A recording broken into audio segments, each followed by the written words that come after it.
नमस्कार. मी Shridhar Kulkarni, AMFI registered mutual fund distributor, ARA number 1764. आज आपल्याला भारतीय शेअर बाजारात काय घडामोडी घडल्या या संदर्भात थोडक्यात माहिती सांगणार आहे. आज सकाळी शेअर मार्केट सुरू झाल्यावर तेजी होती. दुपारी 1 ते 3 या दरम्यान मार्केटमध्ये घसरण होती. शेवटच्या अर्ध्या तासात थोडी रिकव्हरी झालेली आहे.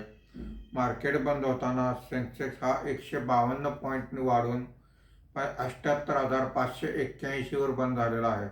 निफ्टी हा 10 पॉईंटने वाढून 24,625 वर बंद झालेला आहे. आजच्या कामकाजामध्ये BSE metal index 1.60%, BSE bank index 1.35% वर आहे.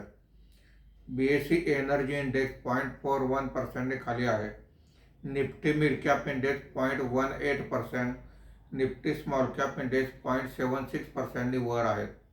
आजच्या कामकाजामध्ये निफ्टीमध्ये वाढलेले मुख्य शेअर्स पुढील प्रमाणे: Shriram finance 3.23%, Grasim 2.74%, JSW steel 2.31%, Hindalco 1.96% अशी वाढ आहे.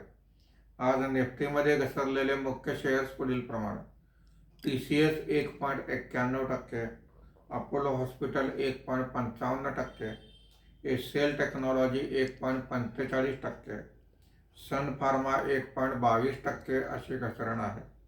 आज FI ने 943 कोटी रुपयांची विक्री केलेली आहे. देशीय वित्तीय संस्थांनी 2,883 कोटी रुपयांची खरेदी केलेली आहे. रुपयाच्या दरात 26 पैशाची मजबूती झाली आहे. धन्यवाद.